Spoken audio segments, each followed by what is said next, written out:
Jeff, you want to get started? We are within 30 seconds. Let's give everybody till just a little bit after the start of the hour, or half hour.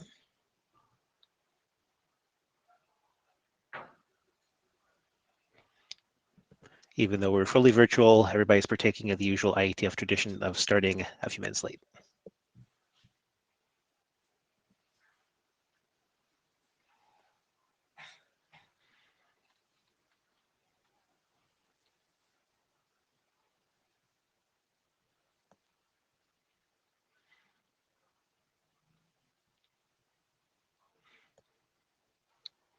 I see that Ron Chen has joined us. Ron, you could be presenting, I believe. If so, could you please test your microphone?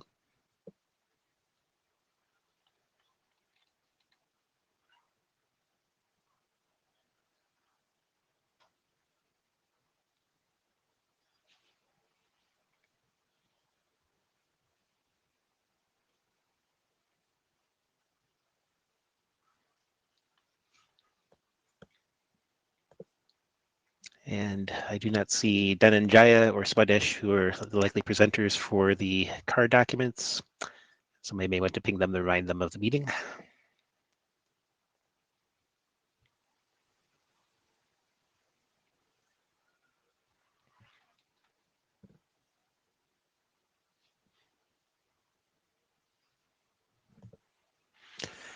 Okay, we've reached our starting time.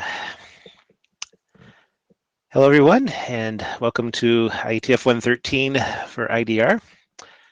Reminder, this session is being recorded. And among our other reminders, we are under the IETF Note Well. You have agreed to this as part of your conference registration and are going to be bound to it. A point that is part of the Note Well that we'd like to point out is that the IETF Code of Conduct applies here. So you're requested to be respectful in your conversations with other people. A point that is not made on here that has been called out through the meeting is due to the nature of this being a hybrid conference, we'd like to request that anybody who speaks, please identify yourself. Those who are on Meet.echo, your name will show up in the minutes as a side effect of that. Those of you who are in the room, many of us can't necessarily see you from the small picture, and it will help us as part of doing the minutes. Those of you who are on site, hopefully by this point of the conference, you have downloaded the Meet.echo tool and are capable of putting yourself into the virtual queue. Apparently there's a QR code that you can scan as part of doing this. Please take advantage of that. That will help us with queue management.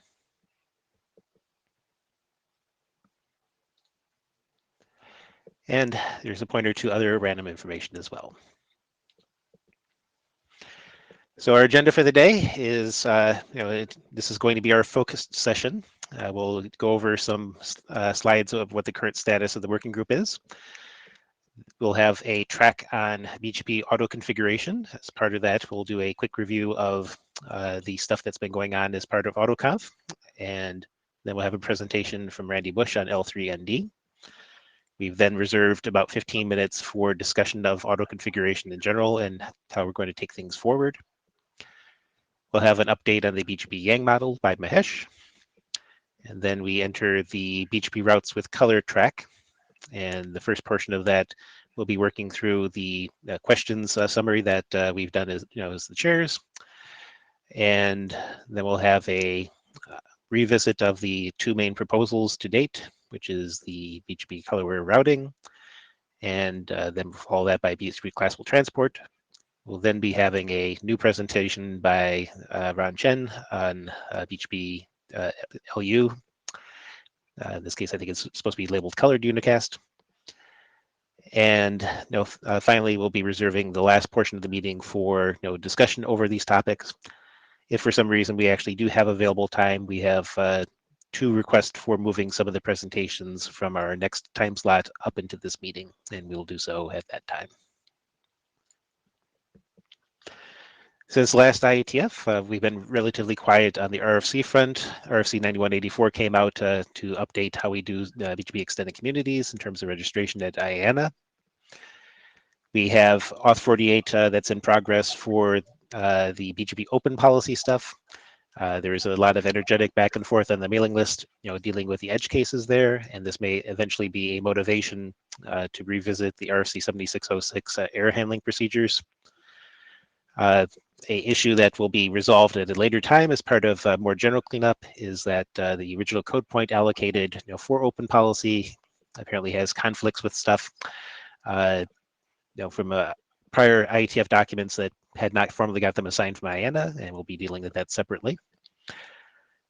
We do have 2 working group last calls that are in the process of being finished. Work is, I think, done. We're just waiting for the Shepherd work to be completed, and this is on the RPD draft for distributing policy into BGP, and the related BGP-wide communities stuff, which is actually being leveraged by RPD. We've also completed some adoption calls, and the SRVTN document has been updated.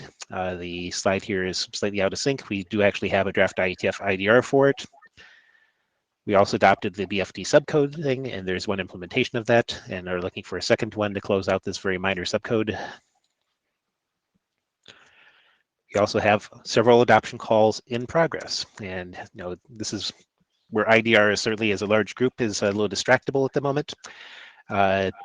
Side effect of this is that we have a lot of things in flight, not only in terms of our big pieces of work, but also some other ones. FlowSpec v2 is one of those larger items, and we'd like to get that adopted so we can start trying to move that down the pipeline a little bit more energy. We have an adoption call in process for the BGP IFIT capabilities, and there's some interesting discussion around that, and strongly recommend you take a look at the current threads in IDR and also the related IFIT discussions in other working groups. We also have an adoption request in process, partially motivated by some grow work for clarifying procedures for maximum prefixes and how it interacts with the BGP state machine. And as part of a set of work related to the BGP control plane being used for multicast purposes, we have this document for SRP2MP. Please take a look at that, and also the related work that is in other working groups, including BESS. You can see on the right-hand side that there's a link to the IDR wiki, and it will help you find the current status of this sort of thing. And we're also trying to keep documents that are clustered together with related work in other working groups in the wiki. We have some adoption calls that will likely be getting kicked off as part of finishing up this IETF work. The BGP classical transport and BGP car are 2 of the topics to be discussed today, and as part of working through things today, we will hopefully be able to start a working group adoption calls once we figure out what that looks like.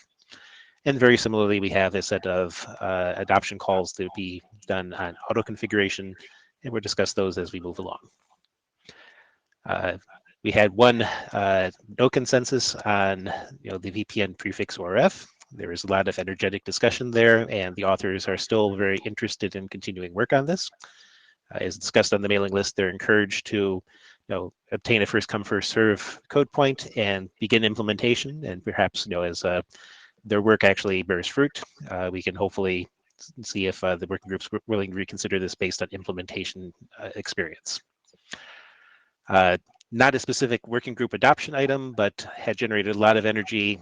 We had a lot of discussion on link local next top capability.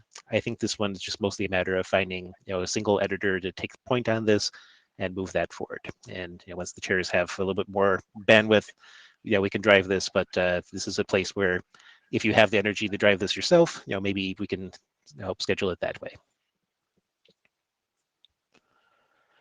We've also had requests for working group attention from several other working groups, including BESS, PCE, Beer, and Cider Ops. Some of this is about working group last call comments as part of AD follow-up. So John Scudder has asked us to help take a look at the color bits, as part of the segment routing TE policy draft. So please chime in on that thread. From BESS, we also have 3 specific documents that need additional focused review: the SRv6 services document, the EVPN PVPN internetworking draft, and the unequal load balancing draft as well. From Cider Ops, Randy Bush has asked us to take a look at the ROV no RR draft. The short version of that is carefully carefully managing how route refreshes are done when you're running the RPKI router protocol for route origin validation.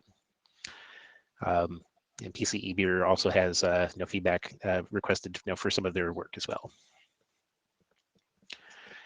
Trying to wrap up the status, we attempted to schedule interim meetings, and as we've discovered, both partially from the usual end-of-year scheduling problems and also fun with the pandemic. We made 3 attempts to schedule interims that failed. We did finally manage to have a successful interim with a lot of energetic discussion on January 24th. And the subjects there were largely BGP routes with color in terms of here's presentations on CAR NCT and some of their properties.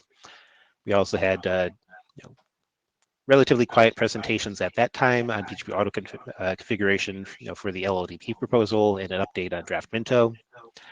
And unfortunately, at that time, we did not have any progress on FlowSpec v2. And return to our agenda slide, just to sanity check where we're at.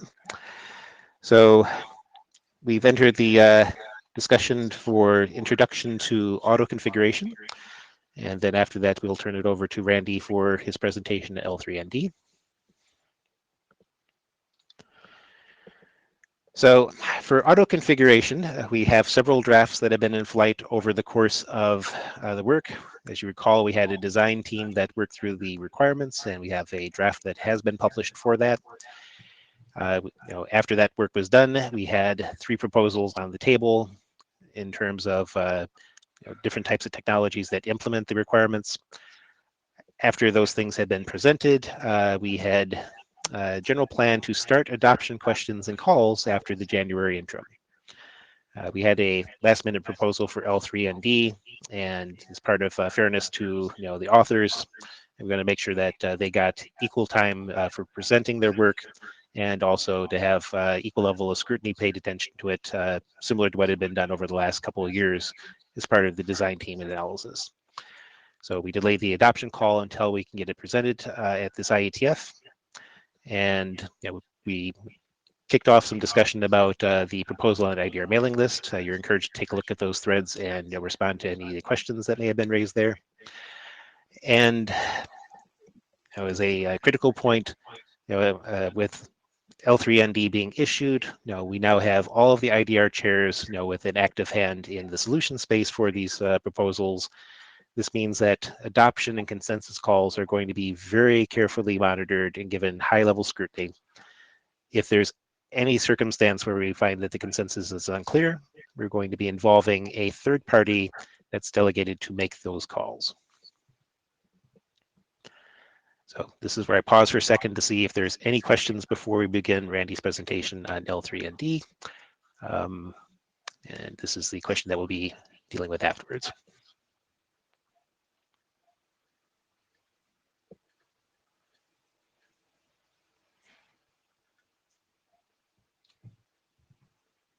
Okay. There being no questions, we'll begin Randy's presentation.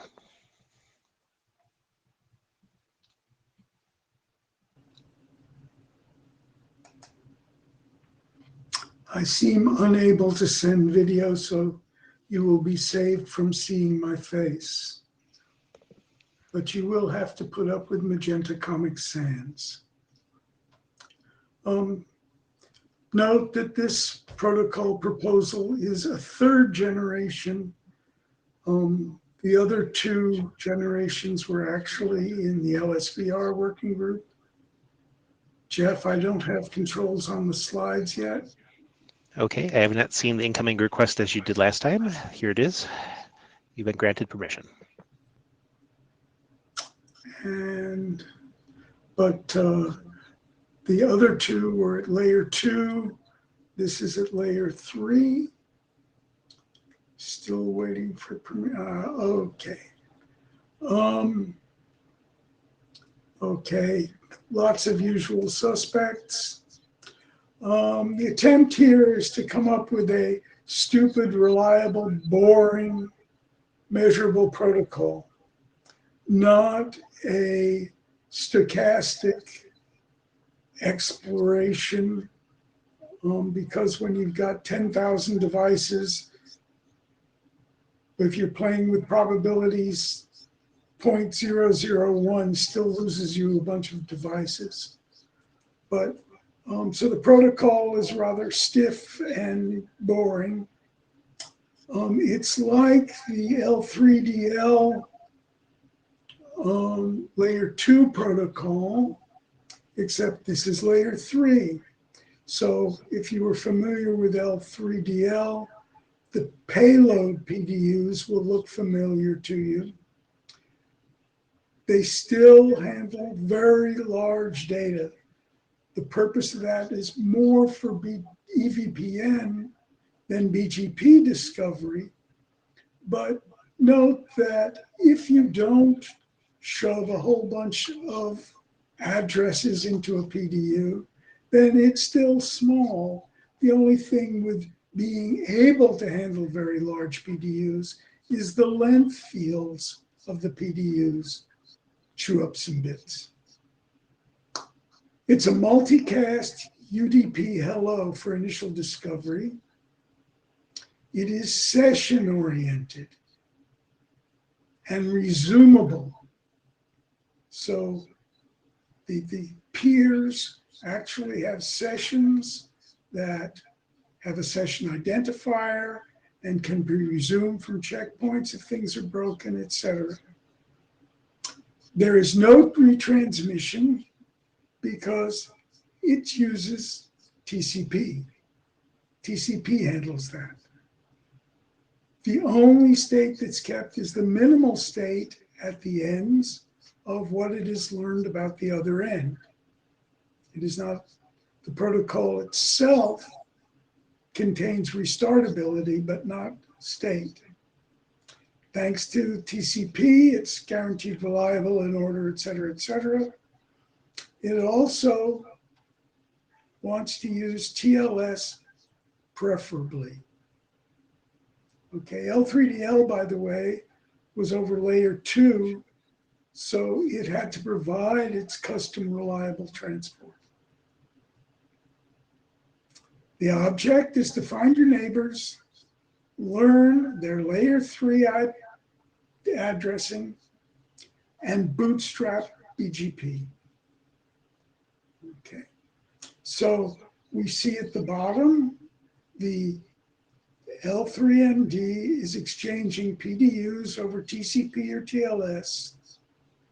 It learns the information about AFI-SAFIs of its neighbors and then communicates up to BGP.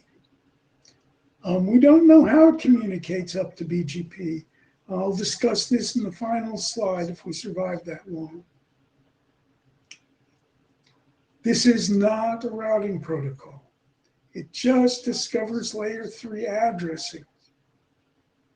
Okay. Basic PDU TLV 101, except we have a version number in front of it. We have a PDU type for the T, a payload length for the L, and the payload itself for a value. The multicast UDP hello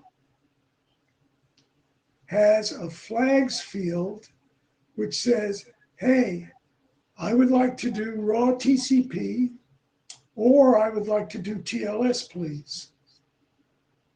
If it chooses TLS, then you can either use a self-signed cert or a certificate authority-based cert, so that a data center can have a X509 certificate structure and things can be strongly authenticated. The port number is thrown in there for a giggle because IANA will have assigned a port, but it's there so the operator can override and do custom ports in their data centers. The TLS open, we've seen this, their hello has come in. The sender knew its IP address. The receiver saw the source address on the hello. So each knows the other's address for the interface for the hello. So they can choose who is going to be the TCP server and who's going to be the client by the classic method of the lowest IP address provides the server and the highest is the client. If TLS, was it CA based or self-signed? If it's self-signed, we call it TOFU, trust on first use. I jokingly call that married on first date, because what it is you believe without question who the other is. You do get, of course, integrity checking from TLS. And if you disconnect and reconnect or restart, you know that you have the same peer or the same attacker. So you know their identity is constant, but you have no reason to trust their identity. Whereas if you use a CA, the server certificate has been signed by the X509 structure of the environment.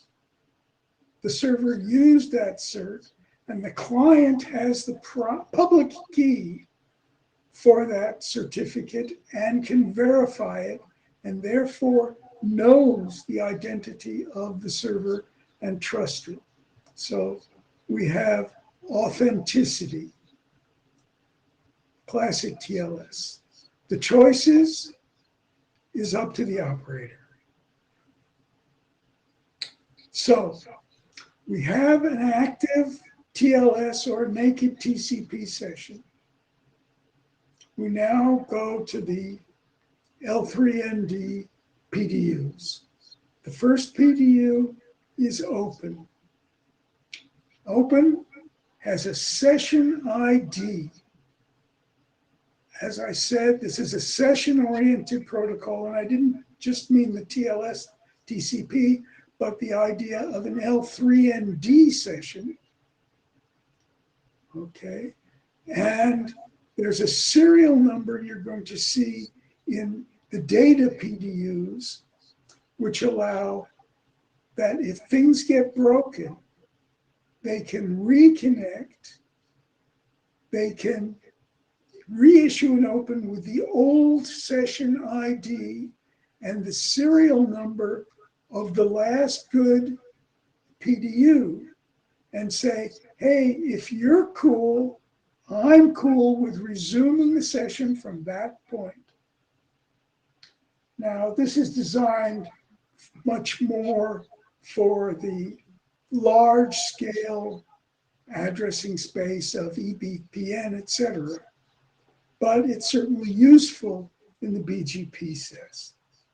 There's also a list of attributes in the open which says, hey, I'm a leaf, I'm a spine, I prefer coffee chip ice cream, whatever, they're user defined.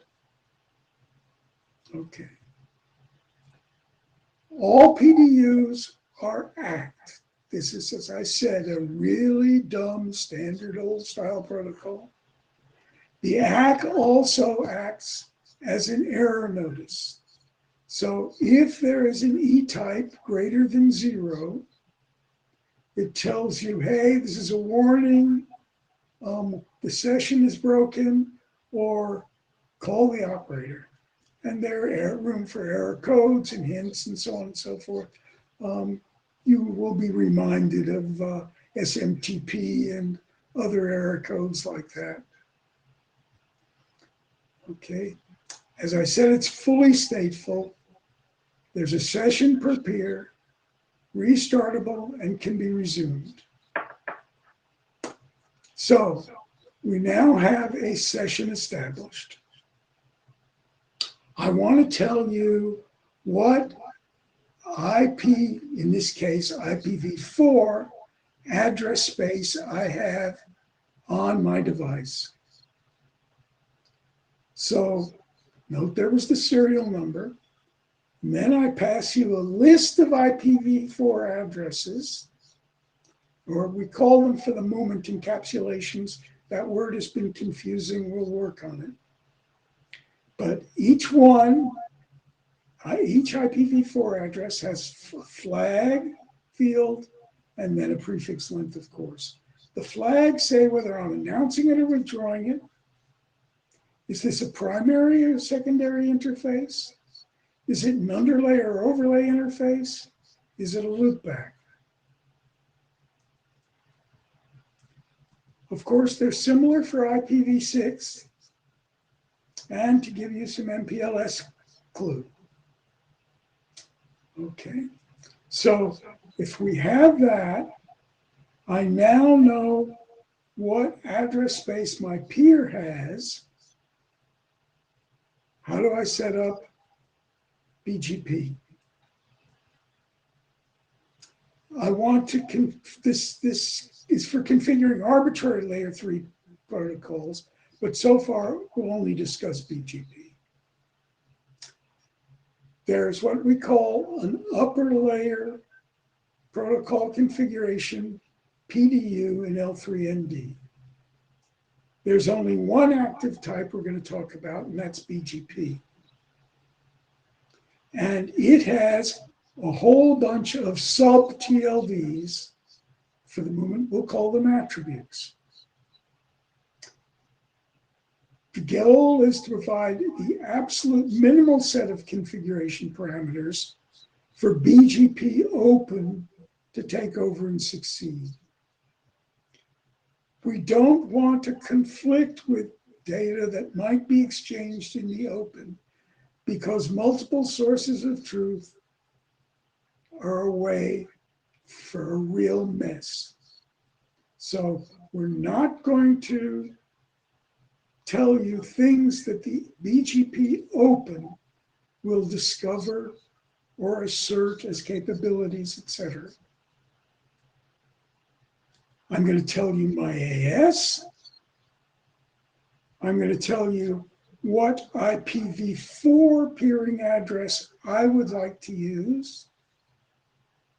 And remember, that could be a loopback. And when I told you my addressing, I told you what I'd have marked it as a loopback. You'd have known my primary, so you can set up forwarding. Okay. Blob for authentication, data MD5 or whatever, and also a flag for GTSM. And yes, of course, there is for IPv6. And remember that loopbacks, etc., were marked. So, some people like some of these things, some people don't. That's why we have RDR to discuss things internally. It's stateful and restartable. It's got handshakes, error reporting, all that stuff. It runs over TCP. If you have BGP on your device, you have TCP. If you want security, do you roll your own or just shut up and use TLS? In the security world, roll your own is a long form of you are extremely stupid. L3ND provides large scale, probably more than BGP needs. We can argue that.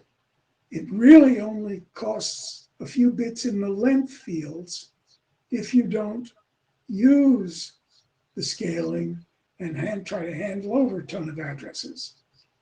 And I can go into now or some other time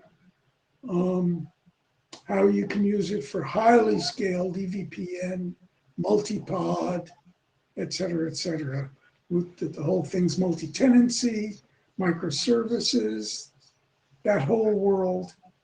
This also serves as a discovery mechanism for that, just because it scales. So Randy, if I may interrupt. No, you may not. That's it, except one other thing. I still do not understand how parameters are passed to BGP. Okay. In L3DL, we specify that BGPLS is used to communicate with BGP. How is BGP started? How do you tell BGP, okay, here are your data, you can start now.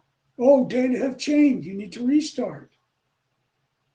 When is discovery finished?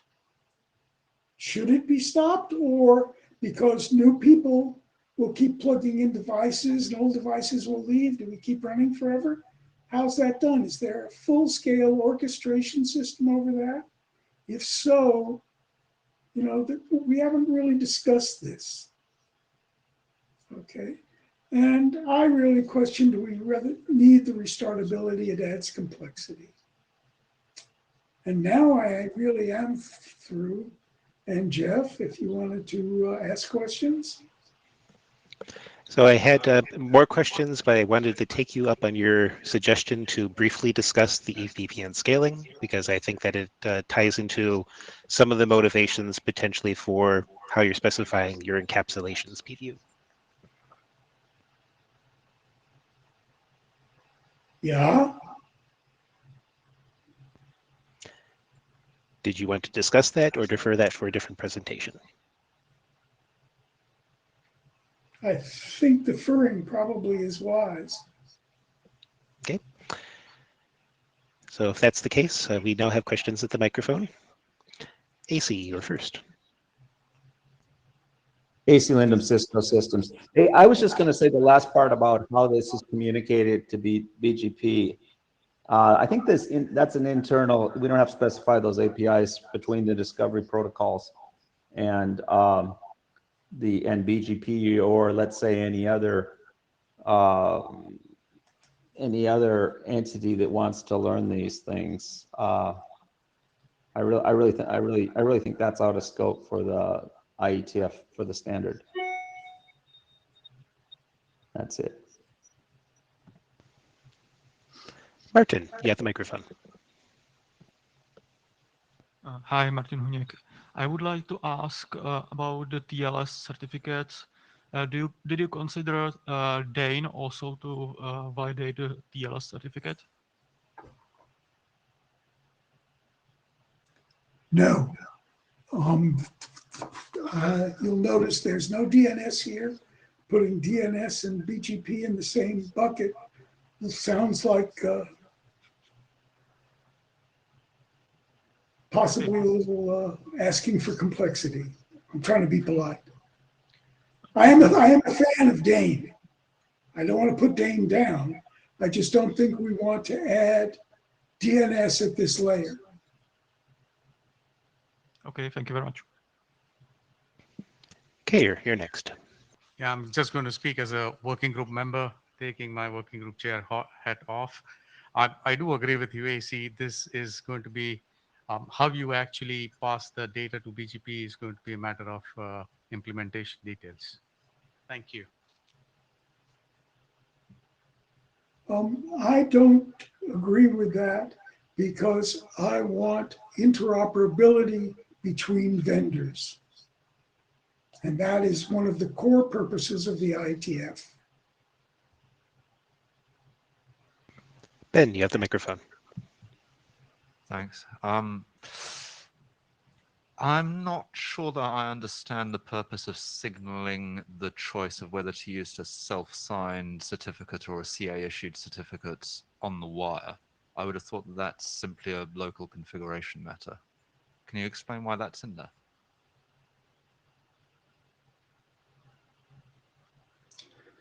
Because it's an assertion about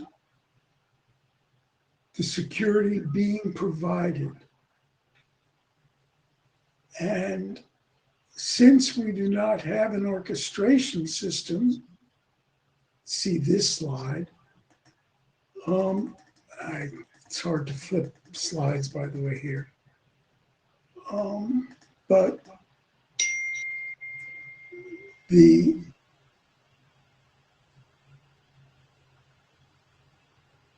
I want to know. I want to know that you are you. You are identified. And you just give me a self-signed cert. Do I trust it? If we've agreed that we're running self-signed, that's fine.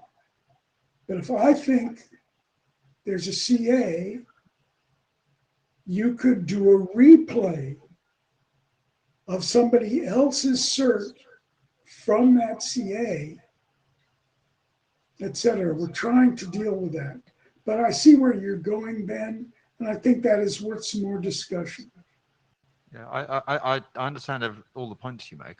I'm just not sure that that needs to be on the wire at that point in the exchange. I think that, if I am configured to require a CA issued certificate and you send me a self-signed one, then I drop it on the floor and walk away.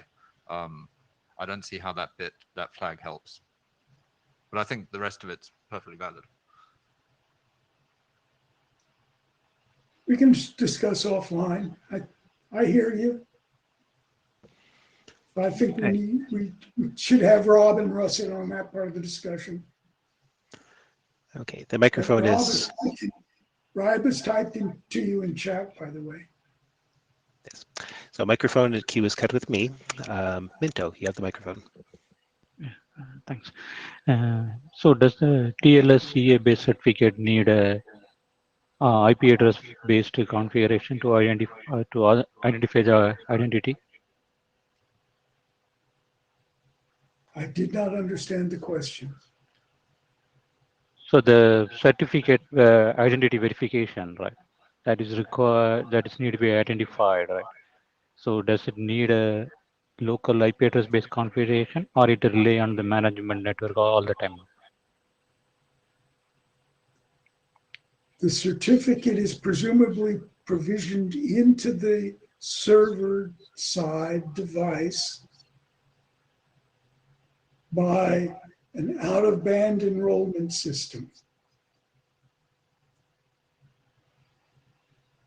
Okay, for instance, when you bench the device before you rack it, you blow in its management interface address, et cetera, and you blow in its server certificate. Does that make any sense? Sorry to join. The client to identify the certificate, right? Does it verify with a external server, or it has to be configured internally, or the certificate is a group certificate? If it is CA based, it is external. There's a provisioning system. Probably, if you're interested in how one might do this in detail, go look at RPKI router keys. And the router, when it's booted, it could create its own keying and ask the CA to sign that certificate and then push that signed certificate back to the router. Or the CA could have created the certificate and pushed it to the router. Either way. But now we're down into how does one provision certificates? And that's pretty standard stuff. Yeah, Minto, unfortunately, we have to move forward.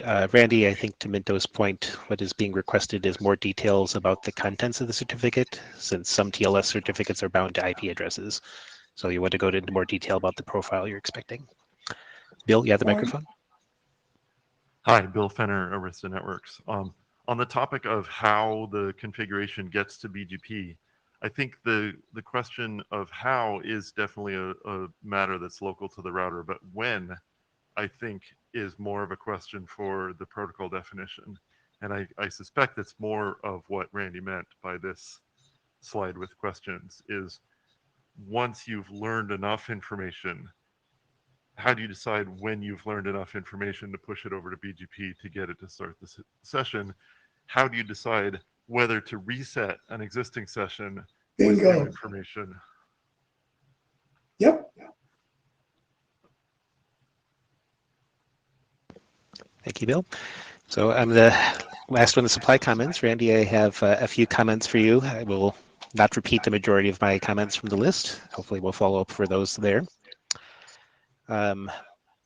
One comment that was useful to make is you've pointed out, you don't like stochastic protocols. For this mechanism to take effect, you're relying on a bootstrapping mechanism that has much the same properties. For L3ND to be able to start its TCP, it has to hear the hello. For all of the shout in the dark protocols, they take action similarly because you've heard that. Second comment is your attributes. I wanted to ask why you chose to do those, because the requirements portion of our work on this, you had fought very hard to actually remove anything that resembled such things, termed as role in some cases. No, to be specified a fixed set. Here it's open, operator choice, whatever attributes they want. Okay, I think we're slicing at details. Third comment that I had was about the lowest address for bringing up the session for determinism. I understand why you did that in the sense of LTP as an example uses something very similar. I would suggest that you take a look at how this impacts using this mechanism on the network segment that's broadcast, or that can be used for like a route server. I believe this tie breaking will encourage full mesh connection rather than hub and spoke.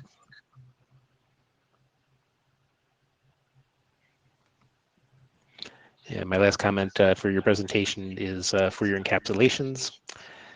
You make a very strong point about not wanting to have conflicting multiple sources of truth. BGP just simply needs to know what the addresses are on each side. Why exactly are you advertising redundant subnet information? Where is it redundant?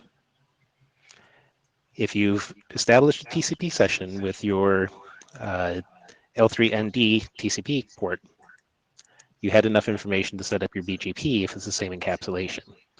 If it's a different encapsulation, ULPC provides the IPv6 address. You have that provisioned locally. You don't need to be told about it from the remote side.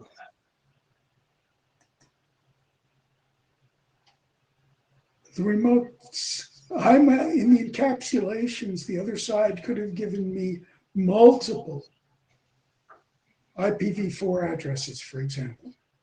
Which one does it want me to use? That's part of your ULPC for BGP. No, right? It's in ULPC.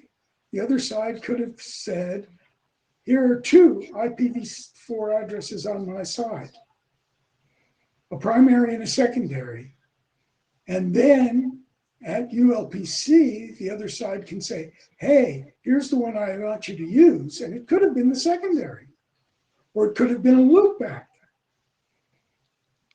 Right. Your BGP state is the address you want to use. Why do you need to know the subnet? Oh, pardon me. You're just saying prefix length. No, Good this is point. not about the prefix length inside ULPC. If you receive a ULPC message, as you see on the screen, with your IPv4 peering address, that's sufficient information for you as the receiver of this to look at your routing table and to choose what outgoing interface to use to reach this. If it's a different encapsulation, let's say it's discovered over v4, and you have a v6 ULPC, if you don't have a local v6 address, you don't care what the remote side's address is going to be. You're going to make your choice locally. These considerations are exactly the same as IP address selection for v6.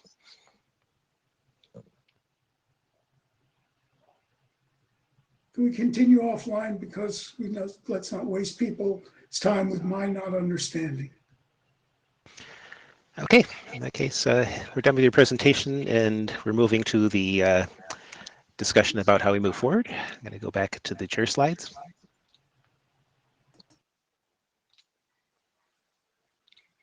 We had scheduled some amount of time, beyond this, but I think we only need a moment. So for BGP auto configuration, this was our intent on how to move forward. The original plan that we had, was to start the questions after we had the January interim. We've had our presentation now. So where does this move us? Originally, when we had only 3 proposals on the table, the questions that were going to be going to the IDR list about auto configuration for adopting a solution was question number 1. What layer did we want to actually have our solution work at? And the option could be, layer 2, layer 3, or potentially a solution for each. Once the question's been answered about which layer we wanted, what proposal we would like to take for it. The L3ND discussions have motivated us to ask additional questions as part of the adoption call that we'll be issuing. And that's specifically, what security solution are we desiring for our protocol? Is certificates an important thing, or is a shared secret sufficient? Mostly motivated by whether or not we're using security, and to some extent extensibility. Do we require reliable transport or not? And it's important to note that, as an example, L3DL does have its own transport mechanism, which is not TCP. So I'm going to pause here briefly to see if there's any questions about how we move forward on the adoption calls, and we'll be taking this up after IETF.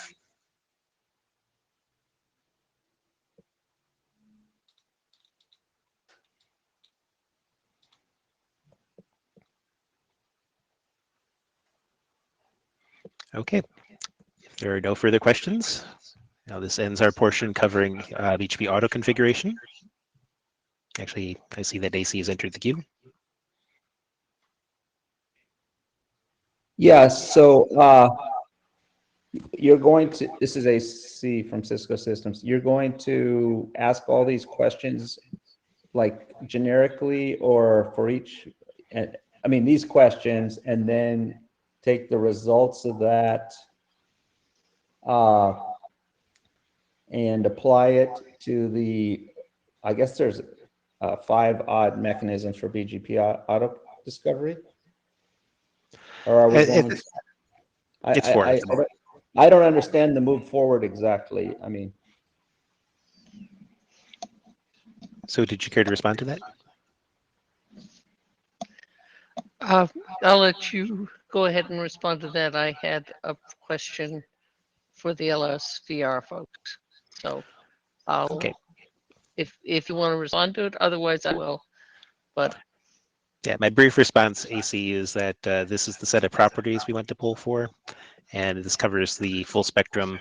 There's currently 4 candidates that are requesting adoption, which is the LODP1, L3DL, Draft Minto, and L3ND.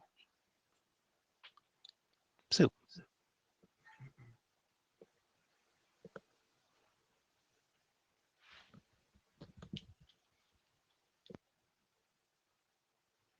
So, AC, I'll ask this in a question. We noted that these are the questions the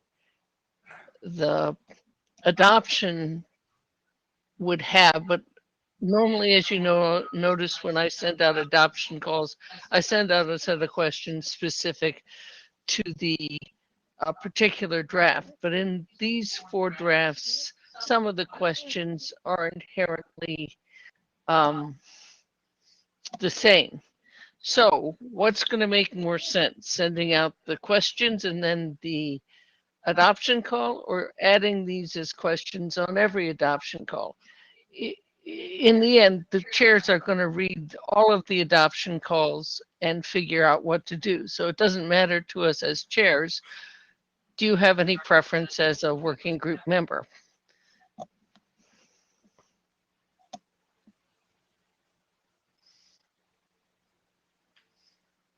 I'm not seeing AC jump back in the queue.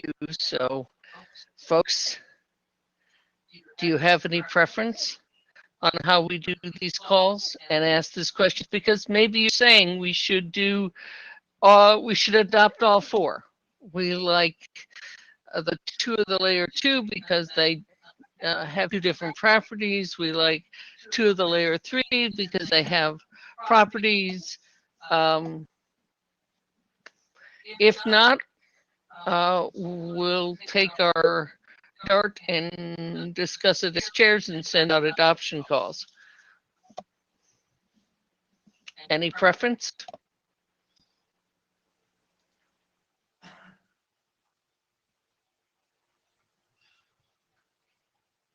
If you have further inputs, please let's take those to the list. Otherwise, we'll be sending out the adoption questions sometime after this IETF.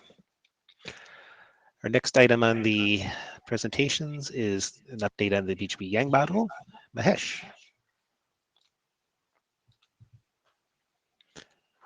Gary, did you want to share in room or should I share? Do you want to share?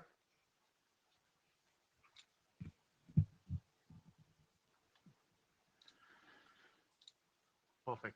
Thank you. All right. This is Mahesh Jetanandani, and I will be giving an update on the BGP Yang model. We are at version 13. Next slide, please. Okay.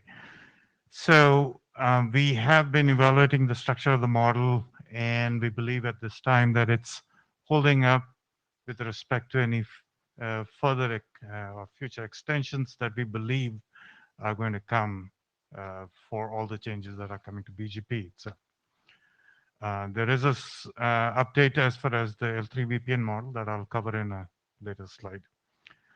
So what are the other changes? So the model has been updated to match with the change we had to make for BFT Yang.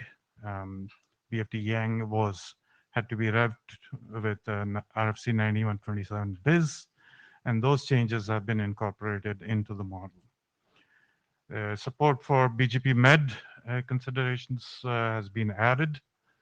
Send community, which was previously an enum, is now an identity, and therefore will allow for extensibility as we add other types of communities, including white communities. And the last major update in the model was the addition of large communities. Next slide, please. So that was the base model. Now, as far as the policy model itself is concerned, we have added support for the next hop, both for match and a set. So same thing for large community set. And then we have gone ahead and also added an example for what that configuration might look like using this particular BGP policy model. Next slide, please. Okay, so what are some of the outstanding issues? By the way, we have a running list of all the issues at this particular GitHub link if you ever want to go there. And you're free to add to those list of issues if you feel it's not being covered adequately here on the list. Some of the major issues, and this by no means is an exhaustive list. There is some discussion around the maintenance of extended communities as an IANA module. So that's going on. Extended community type tests. It somewhat overlaps with the definition in RFC 8294. And the generic community types have the formats as described. But our apps, what is missing is the type subtype. So, so that's one other issue. The no SPath regex issue, we tended to believe that at this time it's vendor specific. And we are inclined to leave it as a string because it's hard to come up with a regex for it. Finally, replace PRES in the SPath. So again, the semantics are different between vendors. Hard to program it or put it in the model.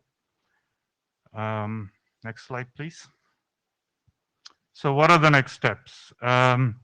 We believe at this time, at least the structural issues have been addressed in the model.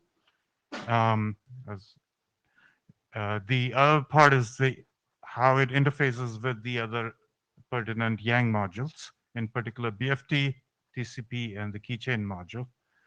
We have gone through and examined how we interface with them, converted a reference to keychain as a reference only. So that's all we need to do in the BGP is provide a reference to the keychain that is going to be used. The BFT interface cleanup that we talked about with respect to RFC 9127 biz. And then the open issue is with the TCP/AO configuration, and it's still something that needs to be resolved, but it needs to be resolved between the TCP model and the keychain model, not something the BGP model is directly impacted. As I said, the only thing it needs to provide is the keychain reference. And then the final item, the L3 VPN Yang model. So we did look at the L3 VPN model. We have suggested some changes that would be needed in that model to, if it's going to augment the BGP model. And then also we have an example that works with the provided changes in the model. So that's again an example of how somebody could use the BGP model for and augment it for their purposes, like L3 VPN. Right. So the only other thing that I would say is we have the set of issues that I have identified here and the exhaustive list to go through, at which point I believe we should be ready for getting the draft through last call. Questions? Jeff is in the queue. Jeff? I should not be in the queue. Ben, you have the microphone.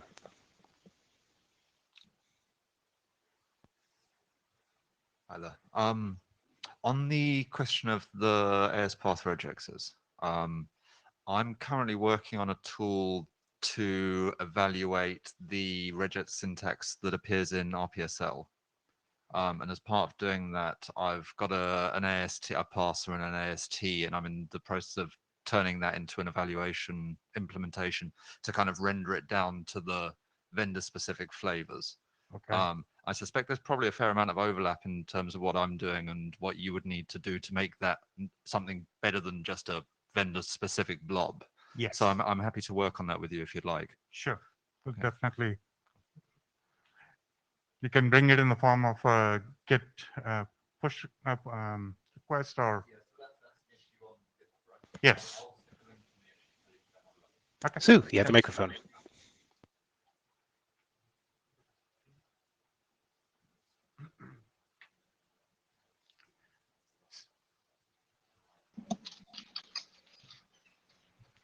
Sue, did you have a question? No, I don't. I have a problem with Meet Echo I'm trying to fix. Thank you. Okay. Thank you. Okay, thanks. Thank you, Mahesh. Okay, so with the Yang update being done, our next portion of track is moving into the BGP routes with color discussion. We have a brief item to present from the slides for the chairs, and then after that, we'll be moving into the presentation for BGP car.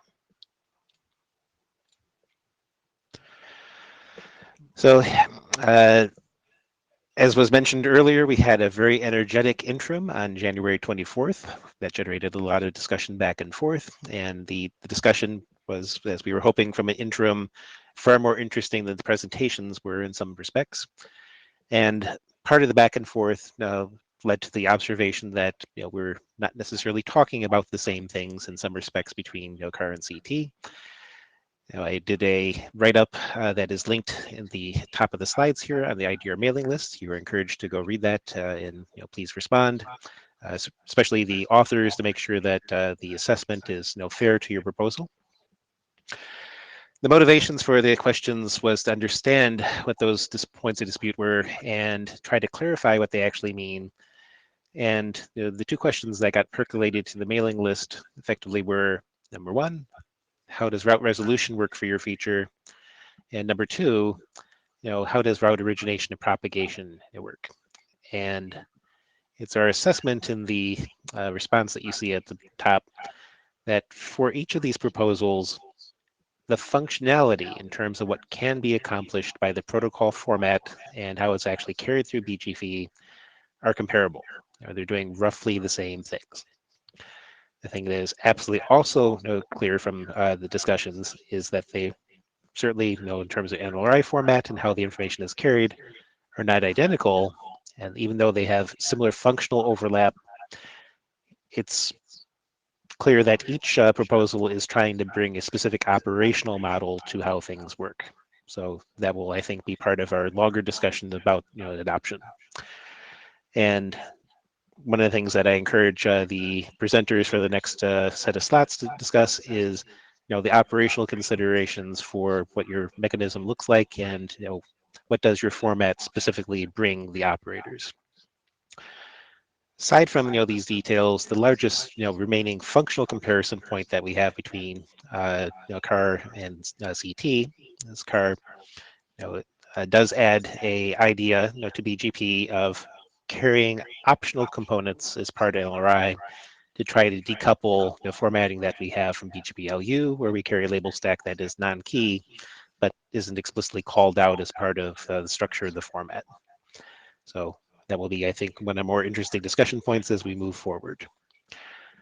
It's important to note that both the CAR and CT authors have requested working group adoption. So we'll be figuring out as part of this presentation set and working group mailing list discussion, how do we want to actually proceed with the adoption questions? That has not been settled at this point. Sue did, as part of her analysis, effectively add on 2 additional questions. Question 3 sort of hits the things that were motivated by our discussion in terms of route diversity and local convergence properties. So, a point that the CAR authors have brought up repeatedly is, they believe that there's local convergence issues. The question Sue has is there really a local convergence issue with CT when the same RD is used? Kayer has raised himself that the CT document is not necessarily clear in some respects about when you would want to use distinct RDs versus ones that are shared in many places, and the text there could actually be cleaned up a little bit. And a question towards both these proposals is how integral to convergence is AIGP? So that would be a useful thing to discuss as part of the mail list, and we'll kick off a specific thread there. And in terms of fallback, can the different proposals actually handle specific sets of fallback? The CAR document calls out explicitly what the fallback order should be. CT does not, and it may be worth the CT authors adding that as part of their discussion points. So at this point, we will be moving into the CAR presentation.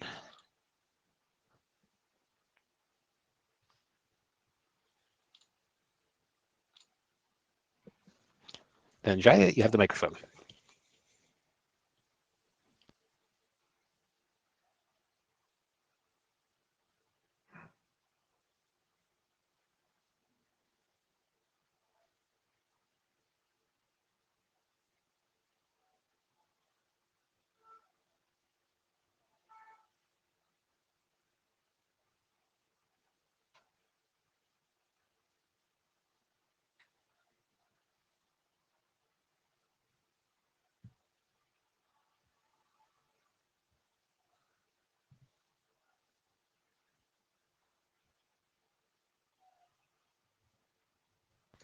So we see that Dhananjaya is attempting to share microphone and is not sticking for some reason.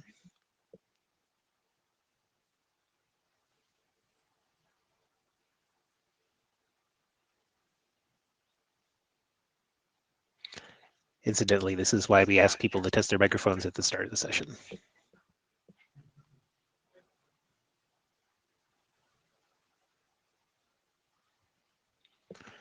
I'll give him one moment to try again or to respond in text as to what's going on. The 2 options for moving forward, if there continue to be microphone issues, is alternate presenter. You see that Swadesh is on the call as well. Or we can try again after CT has given their presentation. Jeff, have you handed DJ the slides control? I have not, Hello. the microphone. We can hear you now. Okay, great. I had to use a different browser. Got your comment. I thought I had checked it, but looks like it didn't work. Didn't stick. Okay, you have the presentation. Sure. Thanks, Jeff. Hi, everybody. I'm Dhananjay Rao from Cisco, and I'll be covering BGP color aware routing once more. Next slide, please. So BGP color aware routing extends BGP to establish intent aware paths to a destination. We indicated before, intent is signaled using the color construct because it's already established, defined as part of the SR policy architecture. What this means is on a BGP service route that, for example, an L3 VPN route that requests a particular intent, it's indicated by using a BGP color extended community. Next slide, please. What BGP color aware routing does now is it actually sets up the transport path for a given endpoint, but for a given color. This allows multiple routes to be used in the network for different intents for the same destination, as you see here, the endpoint for the endpoint E3. When at an ingress point, a service route needs to be then steered, or the traffic for it needs to be steered over a particular intent aware path. The steering or the resolution uses not just the BGP next hop, but also the color that came in the color extended community, and then resolves over a BGP color aware route for that color. This works for any service. Next slide, please. The draft, of course, goes into a bunch of details about different aspects. We have covered some of them before. We'll cover a few, again, in this call. Next slide, please.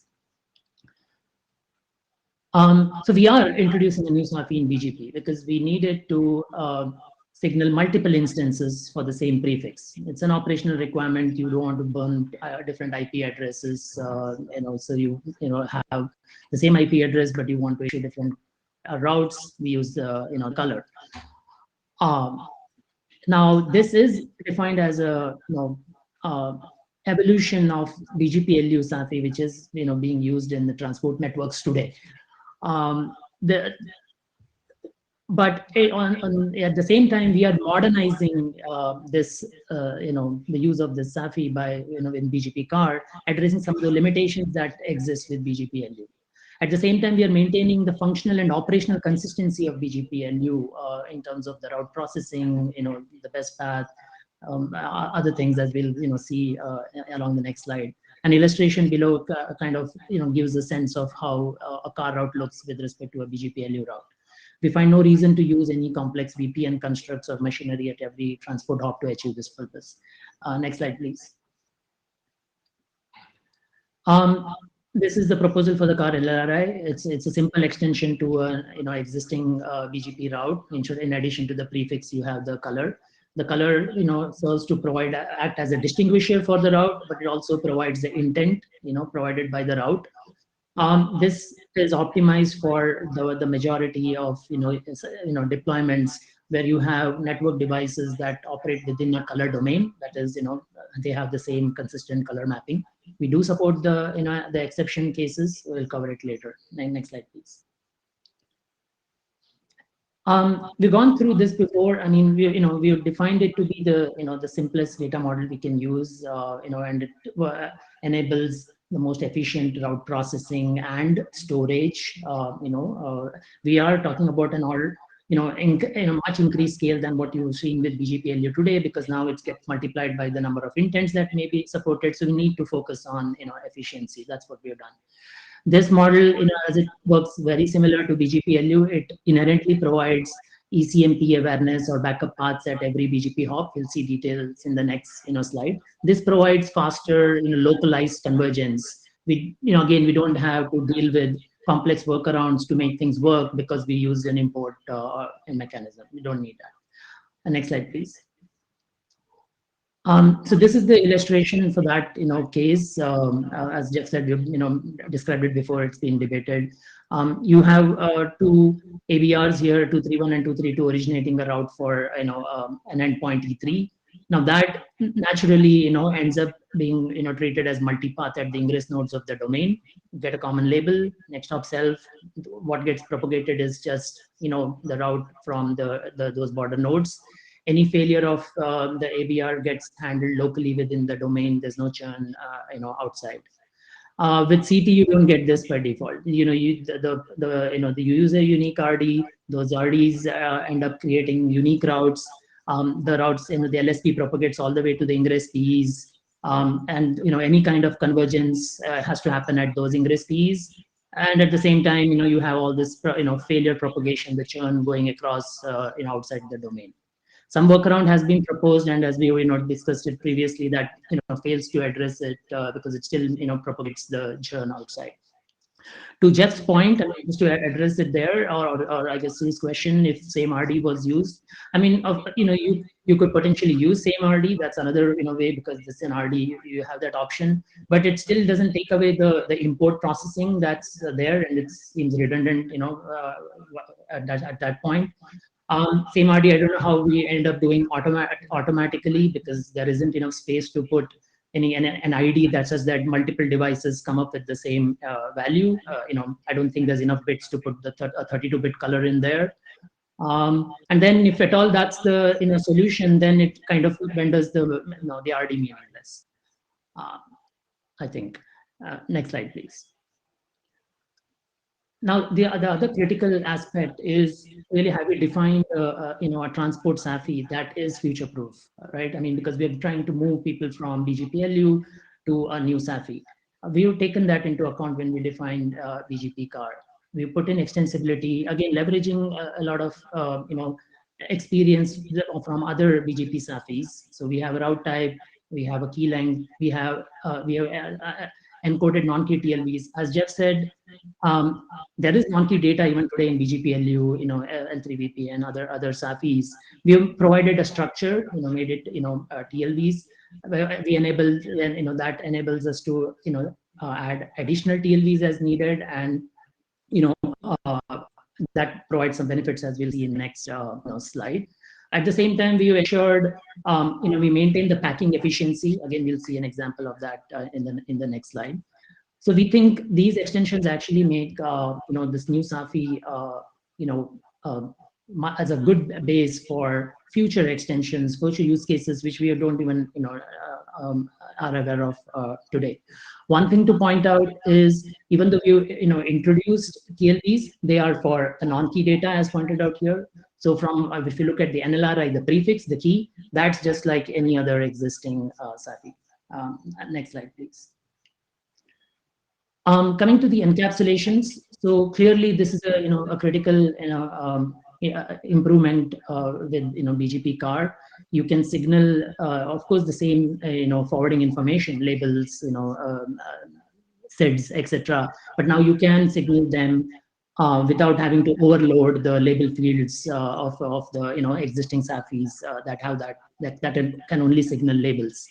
You can signal multiple encapsulations, and we can signal different values for those encapsulations. So you're not constrained to ensuring it's the same value that's used. That may not be appropriate for different encapsulations.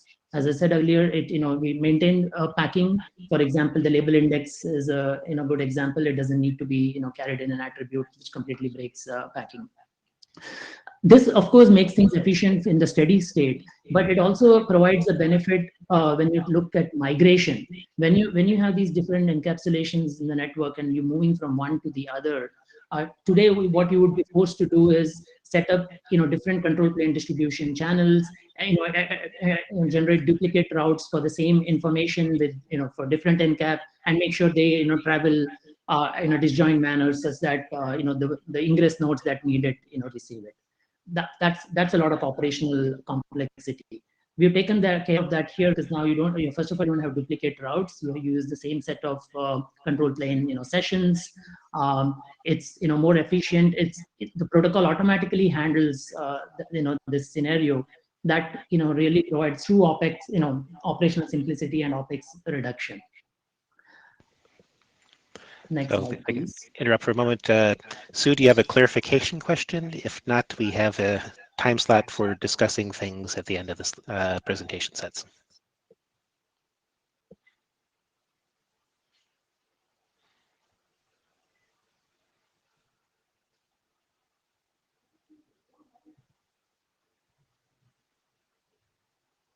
Sue, we do not hear you. Something afterwards. Repeat yourself, please. Okay, you've taken yourself out of the queue. Let's continue. Okay, thanks, Jeff.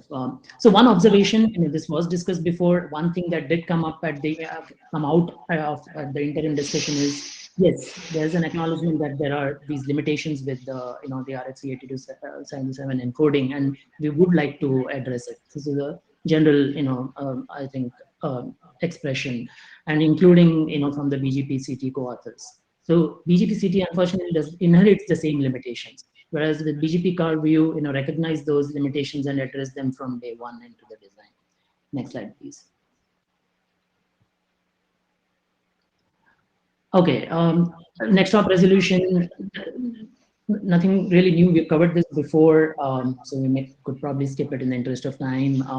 In general, it works across both traditional transport technologies as well as the newer, color aware mechanisms. Maybe one thing to bring up here is there's been some discussion about longest prefix match, and maybe it's a good place to mention that of course CARD supports the longest prefix match when it comes to next hop resolution. So if you hear anything to the contrary, that would be incorrect. Next slide, please. Again, another key goal from the beginning, and this again talks to the operational, simplicity and the experience. BGP car is, completely, compatible with the SR policy architecture in terms of using the color, steering mechanisms, fallback, etc. And that is a model which, has multiple implementations and is deployed. So you get that, sort of leverage. Next slide, please.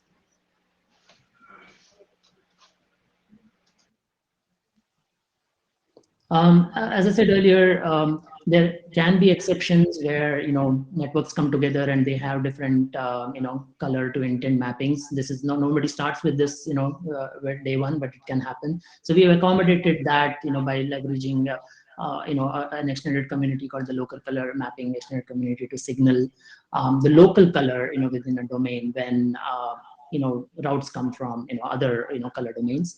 The NLRI, however, is immutable, does not have to be rewritten. It is preserved end to end. And then even if the color, in the NLRI is, now, from a different domain, the prefix is, unique in the interdomain transport network. For example, it's a PE address, so that makes the E-C tuple, unique. Next slide, please. This is essentially a reiteration of some, it's like more a set of clarifications because some points have been raised in the past which we've addressed, but sometimes they come back.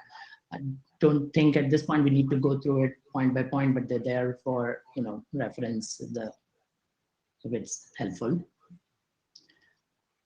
Next slide, please. Again, there are other aspects, described in the draft, and for example, different scaling designs. Again, some of these are actually used today, so there's nothing new. But we've done an analysis of the trade-offs and some optimizations that can help. Again, there's CAR also, even though the focus is largely on transport here, but it's routing, so it can extend, to the VPN domain, like between a P and C. So we would define an extension there. Next slide, please. Again, now to summarize, CAR is designed as an evolution of BGP-LU, but with intent awareness. But we also taken care to design, it to be extensible, to accommodate new use cases, support multiple encapsulations with efficiency. We think it's a really good base framework that can be extended with, lower ed for different use cases. There's a heavy focus on, better protocol performance and scaling. Both in terms of processing and memory storage. This is, important. Again, finally, to restate it, yeah, it works across both traditional networks as well as, newer technologies. Next slide, please. Yeah, I think we can skip past this. It's just an output, for reference. So I think bottom line, the base functionality is stable. We believe we have two, known implementations that, interact with each other. We believe the draft is ready for working group adoption, and would like to, reiterate the request. Thank you. Thanks, Ajay. 3 points, and then I'll yield to Sue. Ask Sue to stick with clarification questions. We have discussions scheduled after the presentations are done. Point number 1 here that I wish to raise, you have 2 implementations with interoperability as raised on the mailing list. That means you're squatting on code points. Please address that ASAP. We should not be leaking that out into the internet at large. Sounds good. Point number 2, based on how the discussion has evolved across the mailing list, I wish to caution all of the participants about making value judgments about other people's implementations. Giving a specific example, you're raising, what you think tables look like in terms of import-export behaviors for CT. You've similarly responded to Kaliraj, making assumptions about longest prefix match behaviors in your implementation. Let's focus on what the functional details look like, and if we find the need to clarify, you're welcome to do so, but it should not be a requirement here. Sounds good. Okay, and Sue. Thank you, DJ, for your presentation. Let me go back and ask you a clarification question. It had to do with when you were trying to answer Jeff's question, and I got a little confused. So it was the question about the unique RD and how that would work. That was actually my question.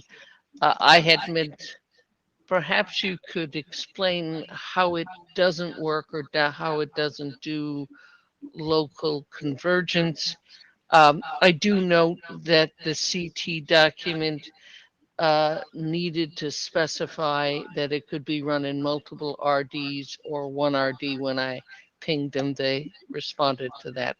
So would you go back to that point in your slide where you were discussing that? Bring up the slide and just sort of go through it. I thought it was a side point, so I didn't want to interrupt your flow. Sure. So of course, and just to point out, what's illustrated here is a BGP card, and Larai. So we would still be now talking about, CT. The difference, the main difference, I was describing is by default, CT would originate routes with unique RDs. So the same route, for E3 C1 as originated by 231 and 232 nodes would go with different RDs, and hence they would not by default get merged, in at the nodes, ingress nodes 211 and 212. That is agreed. I was looking for the case if they had a single RD for the comparison that I thought you made, and I just Sure. It may be the line I didn't hear clearly what your comment there was. Sure. I think I was just pointing out that yes, with same RDs, some of the issues could be ameliorated, but it still has issues. I guess one comment, I don't know if I should restate it given Jeff's comment, but it still requires an import process, a procedure at at the nodes 211 and 212 to get that merge happening. But the actual comment I was making was it is not automatic, right? Because now you have two nodes that have to generate the same value to get the same RD, and given what the types of RD we have, there aren't enough bits when in the RD to fit in a 32-bit color value, assuming color was a way to generate that same RD value. Perhaps there are others, but that was the comment I was making. Okay, so your comment. We're cutting into other people's presentations, and if we could save this at the end. Okay, I will. I didn't mean So to I want to add go one more beyond. point here is, Go ahead.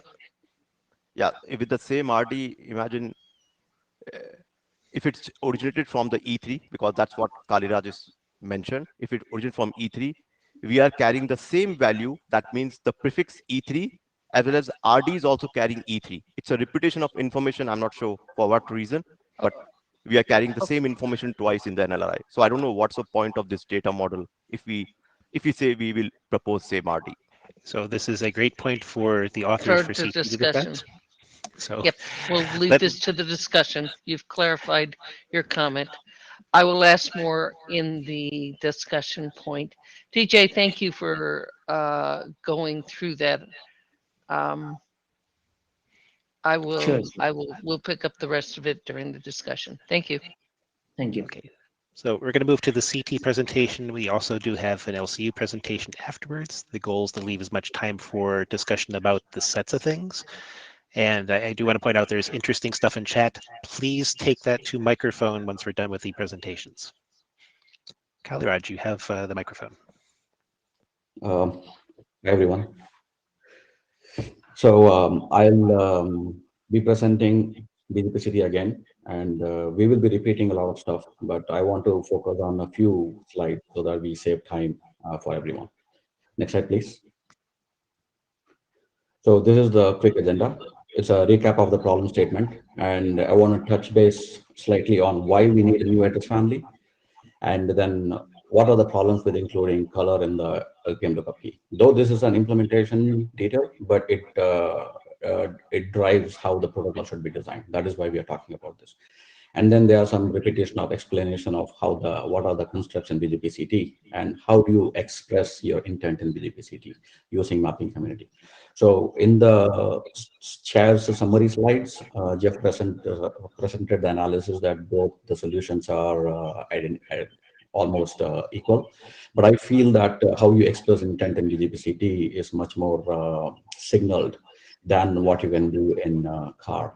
We see that it's underspecified in CAR. So I just want to point that out. And then we will just go with the current status and execute summary. Next slide, please. So problem statement is it's just doing intent-driven service mapping. So basically, irrespective of intra-domain or inter-domain, you have the same way of how you specify, classify transport classes, transport tunnels into transport classes, and how you do service routes resolving over a set of transport tunnels in a desired fallback, and where each route can have a different fallback, and how it works with how to extend BGP to carry the signaling information across an AS domain.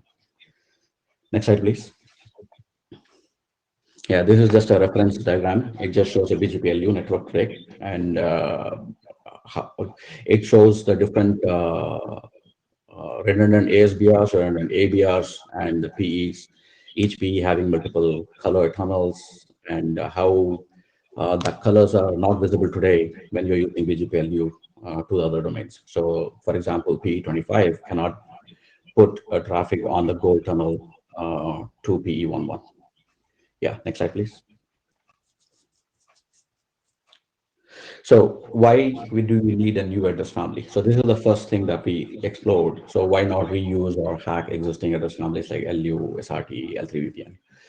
So with extending LU approach, the main problem is that even if we do some changes, agree on having it negotiated on a per session scope capability, we cannot guarantee end-to-end SLA, because on the path, if there is an old LU node which does not support the new mechanisms, it will just re-advertise the route, the intent-based route, without following the intent.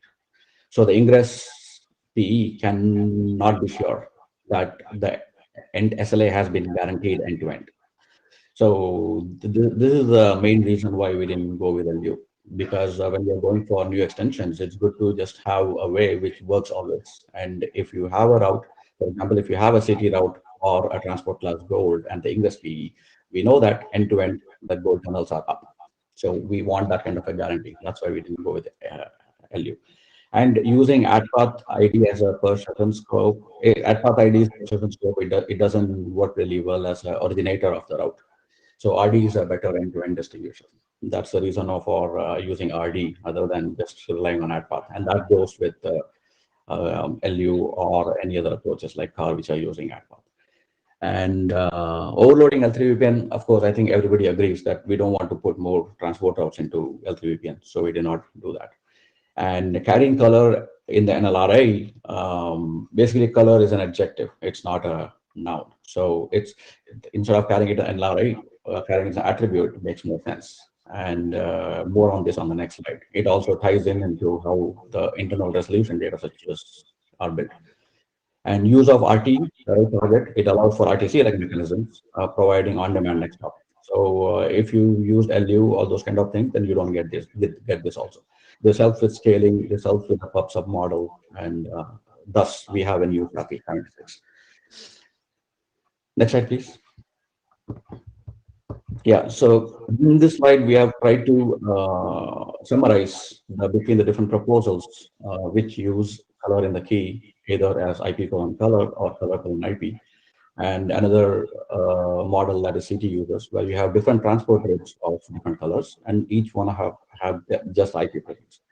So we have seen the different functionalities that may be required. Where, for example, you do a longest prefix match on endpoint color 1 and do a best effort fallback on the best effort tunnels. So this is possible using CAR because it uses IP prefix colon color, and color is at the end of the thing. So, and if you're using a /64 kind of lookup key, then it will support the best effort. But it's not possible using SRT, which uses color colon IP prefix. And if you want to fall back from C1 to C2, that is also not possible with CAR.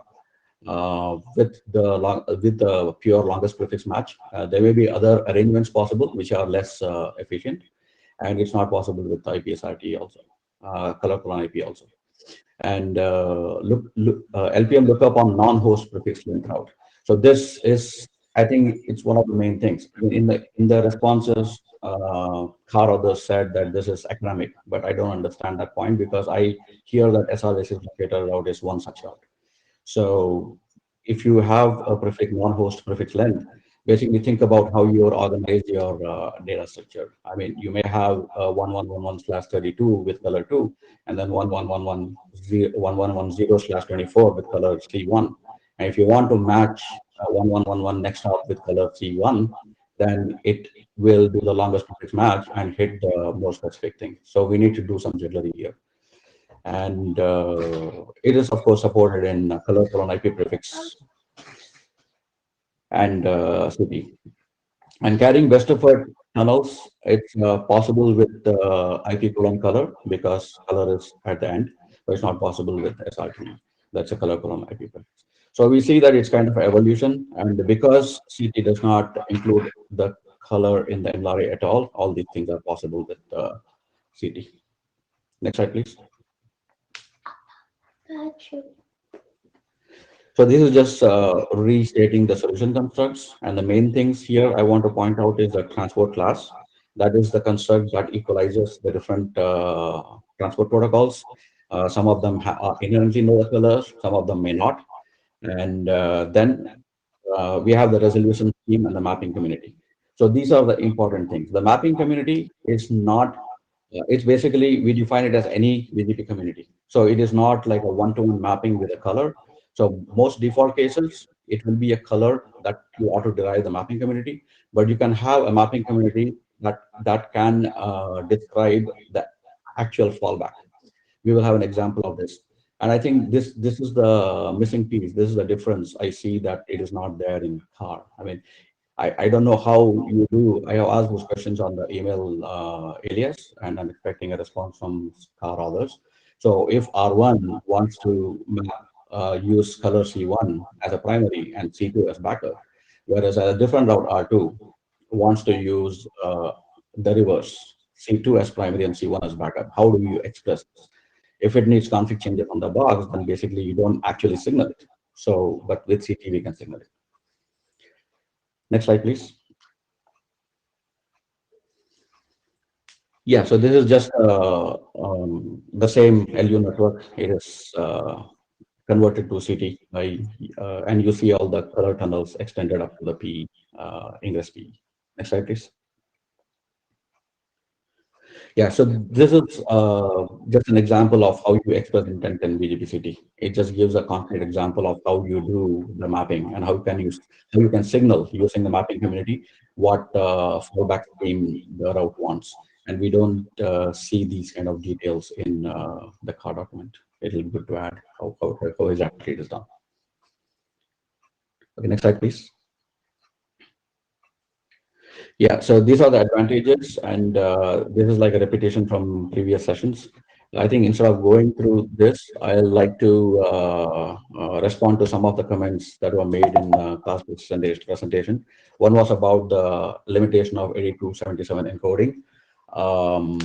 So our point was to move non-key fields out of the NLRI, not to add more of them to the NLRI. Well, if you have to add more to the MLRA than what CAR is doing by segregating them out of the key and non-key, that's one way to work around it. But it will be better if you have forwarding information scoped on a per next hop basis, and that next hop be carried in an attribute. So what our suggestion was to go with that model where we take forwarding information or non-key information out of the MLRA. I just want to clarify that. And yeah, and the point on local convergence. So like Sue was pointing out, I mean, if you use RD at the egress, I mean, if you use CP route origination at the egress PE, then like Jeff points out, these two proposals are identical. You have the same kind of prefix. You don't have any different RD that the ingress PE sees or the ASPR sees. And to the point where why do you need the IP in both the RD and the prefix? I mean, you should look at RD as only the identifier. It's just the identifier, and you have flexibility to what do you say? Configure the RD like you want. And like Jeff has been pointing out, it's okay if we bring up a new RD which encodes color, or if we have some way to have a wider RD. I don't know if that's possible, but we can have RD that a model of RD that can encode color, and that's also will be equivalent. But in my opinion, it's better if the RD identifies the PE loopback, because that gives a really good troubleshooting guide of, okay, looking at the RD, I can know whether it is originated by PE11 or PE12. And when you have multiple colors originating from the P, then you will have different RDs, and that is why you need RD there in the first place. So you can use PE11 colon color 1, PE11 colon color 2 as the RD, and that gives you an easy way of identifying. It basically encodes both the IP address and the color. Though color will be 2 bytes, but for most practical use cases, that will be good. And I just want to bring up the point that whatever CT does, it basically protects the investment of operators have made in operational training, tooling, procedures. So it's like nothing new here. It's like using well-oiled machinery of L3 VPN in a new transport layer. Okay, next slide, please.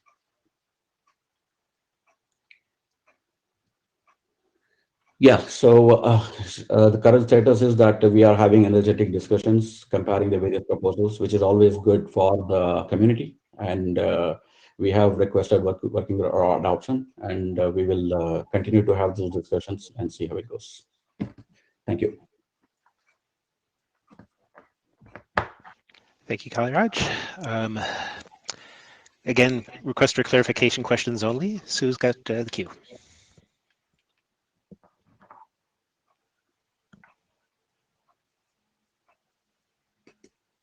Sue's dropped out of the queue. Spanish? I don't need the queue. Thank you. Sorry, my bad. Spanish?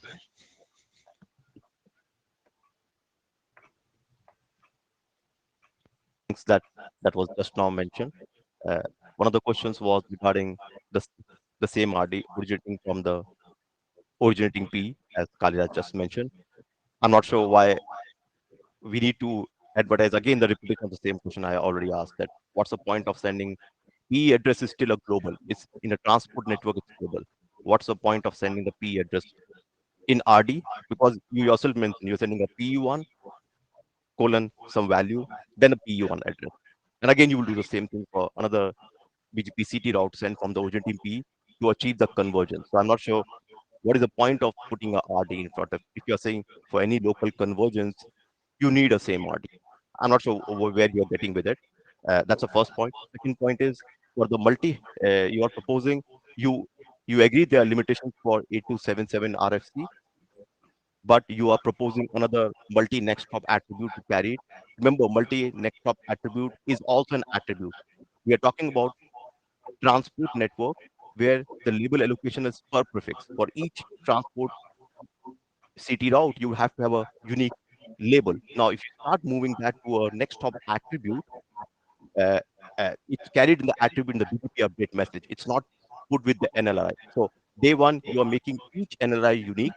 And remember, we cannot compare the BGP CTR card to BGP LU. BGP LU was just carrying a best effort today. It's a single IP address being carried for a particular PE. Now we may be carrying many intents for a PE address. So scale of BGP is going much higher. So I don't see a reason to break the packing right from start. There's no reason. We should try to optimize things when possible, and it will help when you are going across one BGP domain to another egress domain. That time it will, this packing will help. Sudesh, I want to just ask a point. I really want to hear every word you're saying, and if you speak a little slower, the echo will cancel it out. Your words are incredibly important to me right now. Okay, I will be a little slower.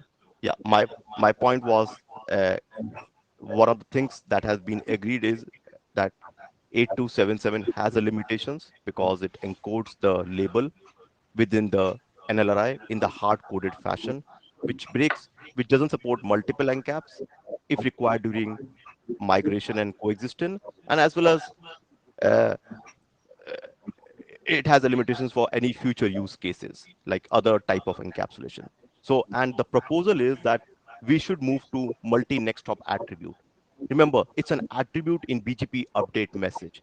And we are talking about encapsulation informations like label or equivalent for other encapsulation in future.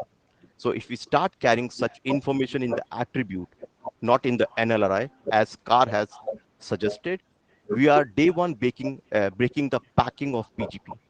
And we're not talking about BGP LU anymore. That was only a single address for a particular global PE address. Now we are talking about multiple intents, that means multiple routes carrying the same PE address for each of the intents. And if we disregard the packing, I'm not sure where we are going with that. We should not do that at least. And that's what my point is. Yeah, so my response to that is that even with BGPLU doing per prefix label and putting the label in the NLRI, you do have other attributes that are attached today to each BGPLU origination point, like origin community or some other community which is used for operational use. So you're not getting that much packing today, even today. So complicating the protocol to do this kind of artificial packing. So that is what I think is unnecessary. So we can. Khalid, it's a debatable. It's always put. I'm not sure it's always put when you go to EBG domain, all origination, at least originator ID is removed or those things are removed. So we can take I've clearly said when I send it to remote domain, we can always take the advantage of packing. This is a multi-domain transport we're talking about. It's not a single domain. We should not talk in that way. We should talk about scalable solution. I'm going to remind everybody we have one more presentation to get through before we actually have full discussion about the overall solution set. So please restrict your questions to clarification questions for the moment. Sure. Okay. Do you want me to take your first question right now, or? No, we have one more presentation to do. Okay.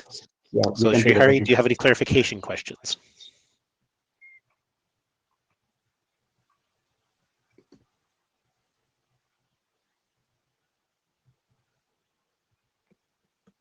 Srihari, we don't hear you.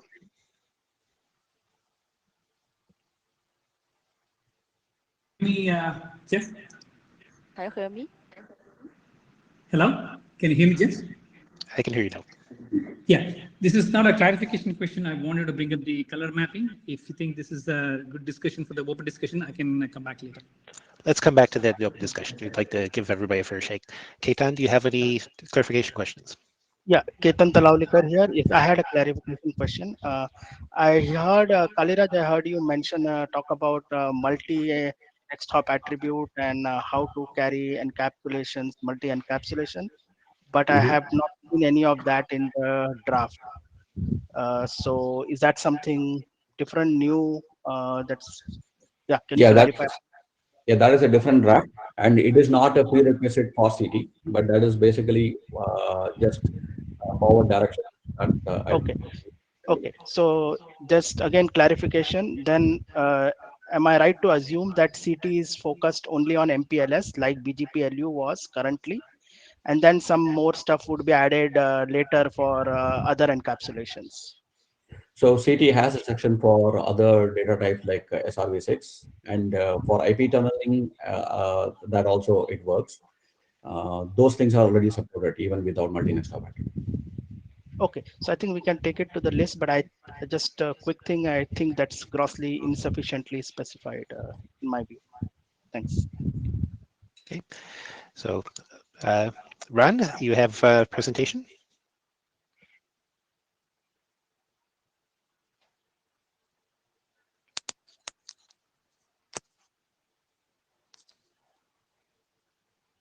Can you hear me? We can hear you. Okay, thank you. Perfect. Hello everybody, I'm Zach from ZTE. I'm going to introduce interdomain network selection via BGPLU. Next, please. Yes, this document aims to solve interdomain network selection problem using existing technologies. It attempts to establish multiple GPLU LSP of different colors for all or multiple prefix to stitching multiple network segments. This document describes the colored BPLU LSP, which contains two options. One is to define the multiple paths for the same destination prefix and advertise the BGP update message. And each update message can contain the color extended communicated with different color value, which helps to select the lying resources. This mode require additional pass function defined in APC 7911. The other is that multiple prefix and multiple colors are configured on PE. One prefix corresponds to one color. This mode doesn't require two additional pass functions. Next, please. Yeah, this is the colored BGPLU capability advertisement. We use the capability advertisement procedures, which is defined FC 3392 to determine whether the speaker could use colored BGPLU instances with a particular peer. The fields in the capability optional parameter are set as follows. For the capability code field to be defined, which indicates colored GPLU instances capabilities. And for the capability value fields, it includes AFI and SAFI. For the AFI, value is 1 or 2. For SAFI, its value is 1 unicast or 4 BGPLU. Next, please. This is the deploy considerations. All routers require the colored BGP capability advertisement. If transit network domains that don't support colored BGP process as follows.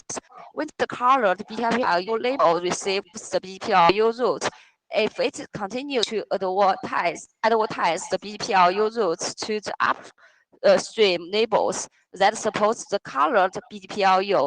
The BGPLU routes shouldn't be changed to the colored BGPLU routes. With receiving the colored BGPLU advertisement from the label that supports colored BGPLU, if the advertisement continue to be advertised to the upstream label that doesn't support colored BGPLU, the advertisement should be changed to BGPLU advertisement. That is advertise one out of multiple paths. The reason for this definition is that we think the ingress node can determine that this colored which colored BGPLU is end to end. Next, please.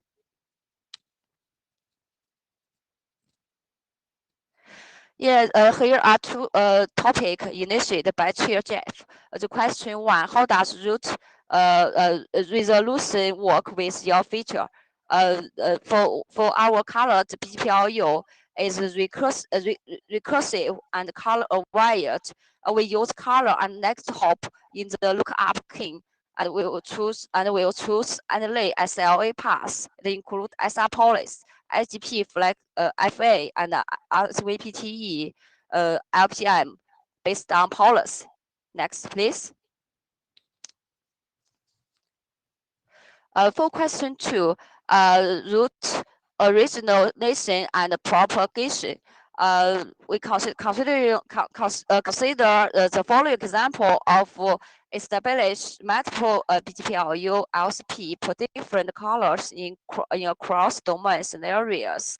In this figure, P1 advertise two paths. 1.1.1.1 pass ID 1 carries the color 1 attribute, and 1.1.1.1 pass ID 2 carries the color 2 attribute to ASBR1.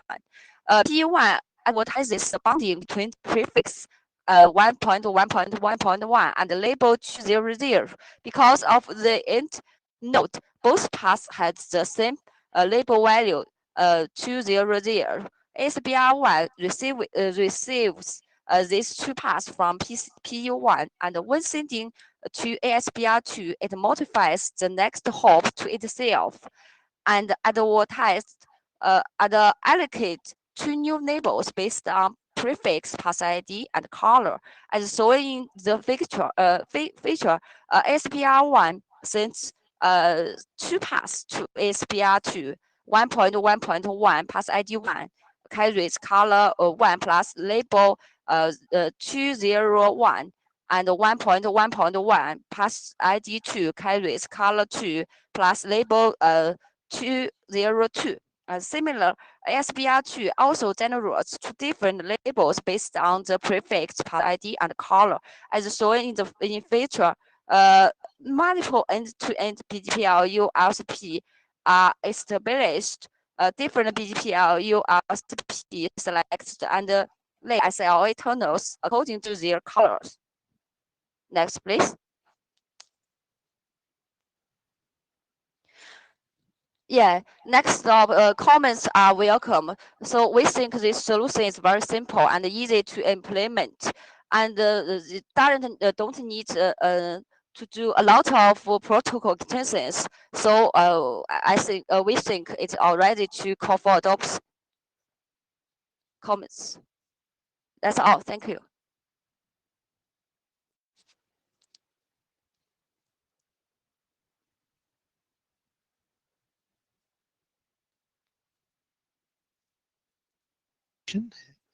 If there are any clarification questions for Ron before we open up for general discussion? Ketan. Clarification question. Just a clarification question. I mean, isn't a label considered a non-key fee for the BGPLU? And I mean, how are the paths managed if there are different labels allow a signal with different paths?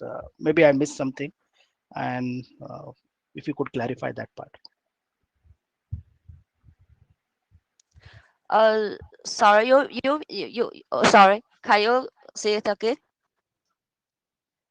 So the isn't label kind of considered? It's not specified clearly, but isn't the label considered as a non-key in the BGPLU in most implementations? Let me say.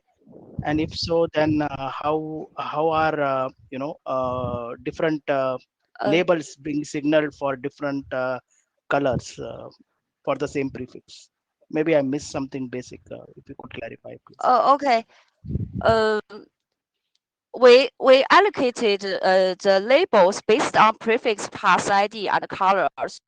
So I think the color is the so I think the color allocated based on it. So I don't if if it answer your question. Take it to the list or on the chat just to save time. Thank you. Oh, okay.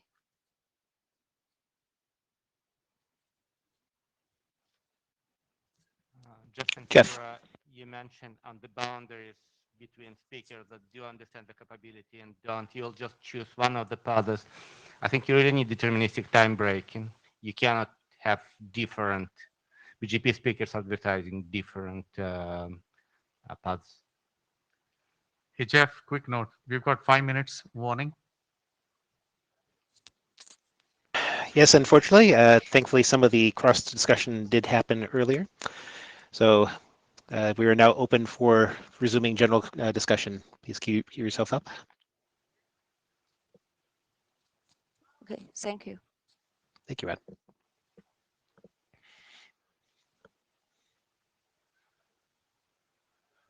Srihari.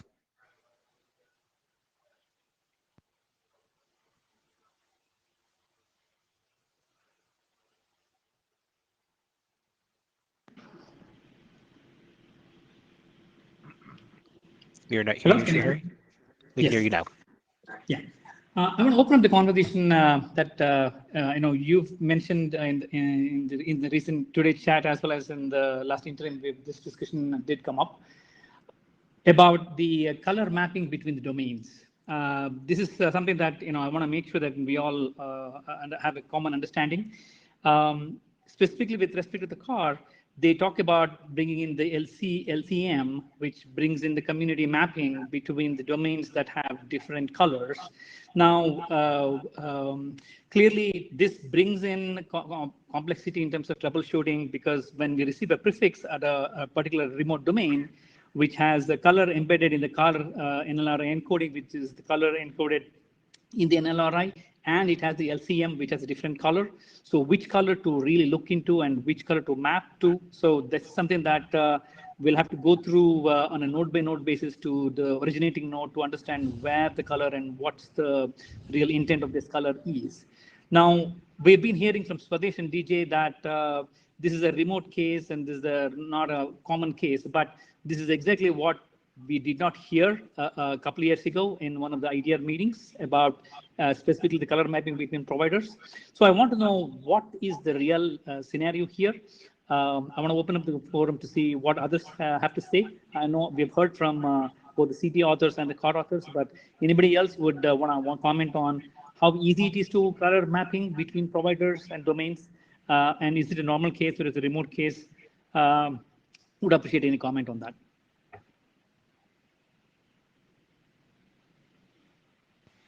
Did one of the COR or CT authors wanted to comment on that?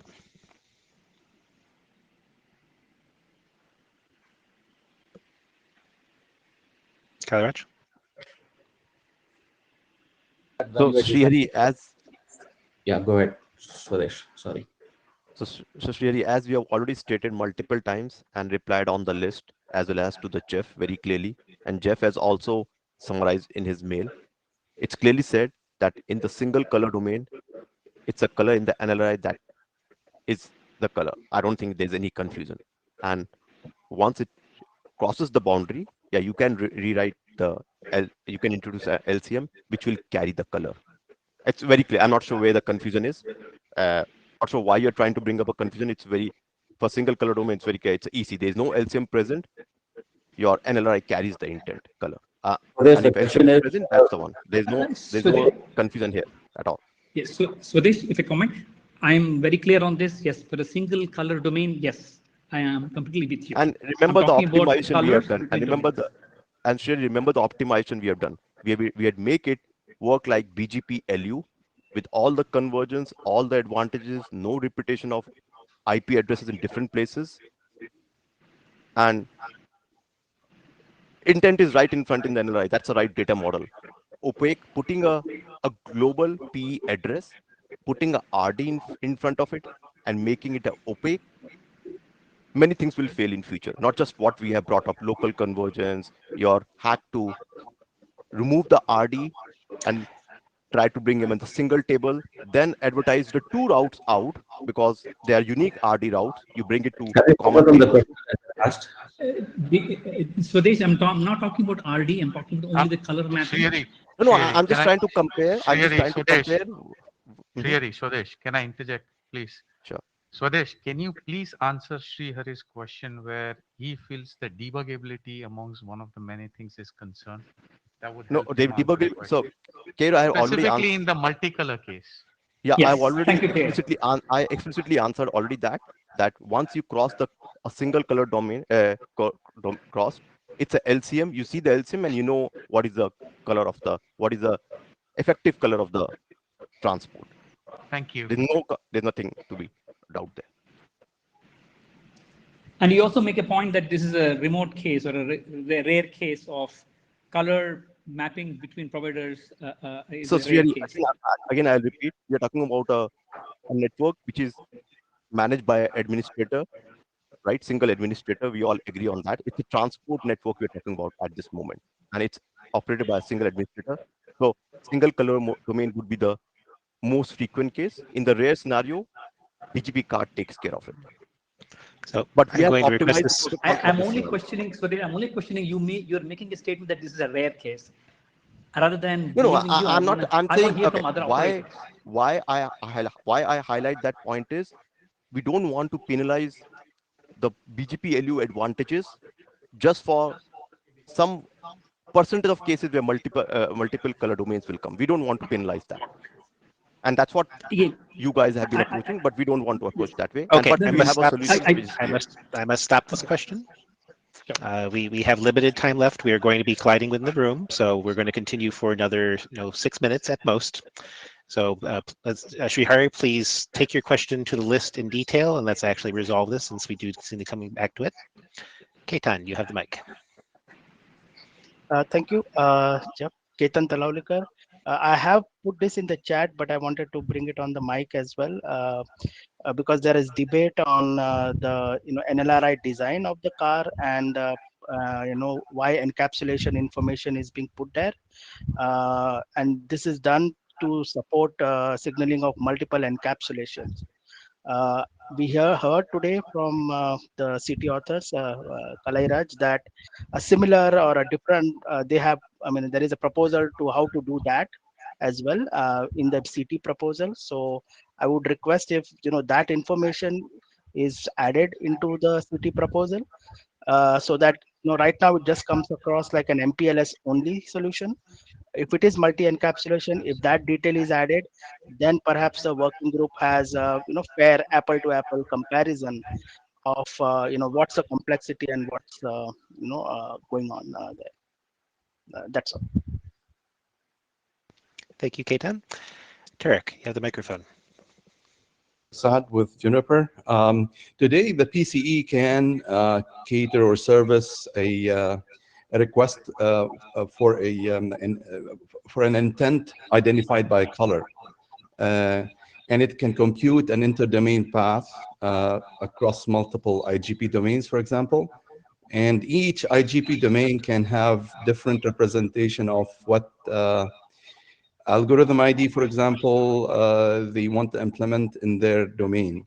But still, the PCE can do interdomain across different algorithm IDs. There is no mandate to have the same algorithm ID across multiple domains. If I understand correctly, for CAR to work correctly, you have to have the same color because it's part of the prefix and LRI key. And that's a limitation. Swadesh, you have a brief moment to make a response. Yeah, again, the same repetition, what I already mentioned to Srihari. Yeah, for car to work, there's no requirement to have the same color. We support multiple ways to represent the color or different values to represent the color. But again, I will repeat, We're talking about a single administrator managing it, and this is about inter-domain BGP routing solution. So if you want to carry the intent, you have to carry intent somewhere. In car, we prefer to carry in the NLRI for the most useful cases or most optimized cases. Otherwise, it's in LCM for multiple color domains. And same way, CT can speak for it, but that exactly also carries in the TC. I don't think there's any confusion about this, Saad.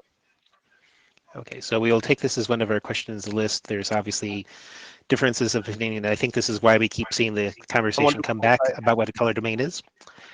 Again, let's take it to the list. Kaliraj, we don't have time. Ben, you have the last question. So speaking as an operator on this question of the complexity of managing color mappings, this is a problem that any kind of interdomain SLA aware service has.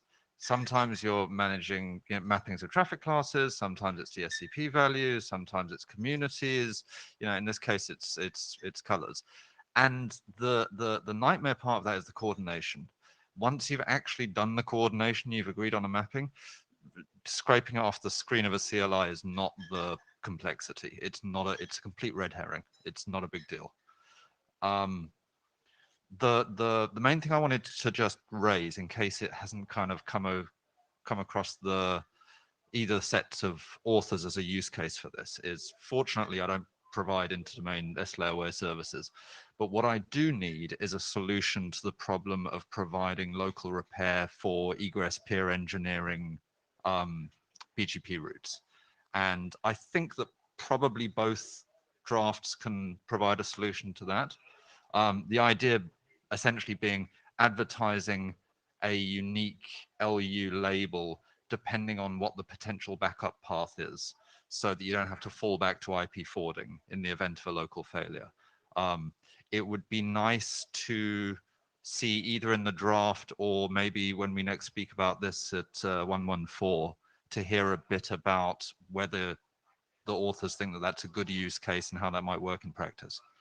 Ben, may I suggest you something? Will you please send those comments to the list? Because I think I heard you say, hey, look, debuggability is not a big issue, but you really want to worry about fast convergence. The fast convergence has to minimally, meaning egress peer engineering has to be minimally taken care of. Yeah.